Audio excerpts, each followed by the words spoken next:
किती विचित्र आहे हे जग. येथे खोटं बोलल्यामुळे नाही तर खरं बोलल्यामुळे नाते तुटतात. ही गोष्ट किती खरी आहे. जेव्हापासून नातेवाईक स्वार्थी झाले आहेत तेव्हापासून मोबाईल आपला सखा झाला आहे. फक्त दिवेच असतात जे रात्री जळतात, नाहीतर एकमेकावर जळणारे तर रात्रंदिवस जळतच राहतात.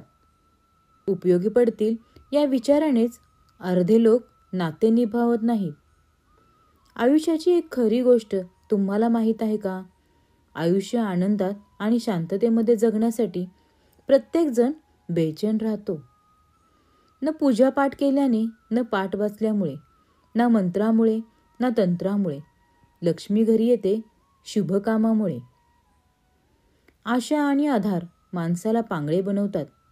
आत्मसन्मानाने जगायचे असेल तर स्वतःवर भरोसा ठेवा आणि आत्मनिर्भर बना. ज्या माणसाचे विचार आणि नियत चांगली असते, देव त्याची मदत करण्यासाठी कोणत्या ना कोणत्या रूपामध्ये नक्की येतात.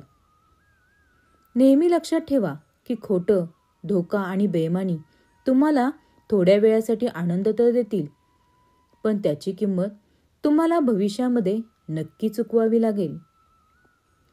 जर देवाने तुमच्याकडून ते घेतलं ज्याला गमवायची तुम्ही कधी कल्पनाही केली नसेल, तर देव नक्कीच असे काही तुम्हाला देईल ज्याला मिळवण्याचा तुम्ही विचारसुद्धा केला नसेल. लक्षात ठेवा, आयुष्य आनंदी नसतं, त्याला आनंदी बनवावं लागतं. कर्म नेहमी विचार करून करा.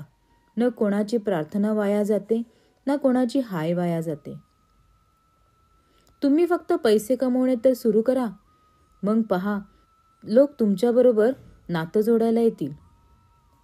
स्वतःला प्रोत्साहित करण्याची सवय लावा, कारण इथे मनोबल खचणाऱ्यांची कमी नाही.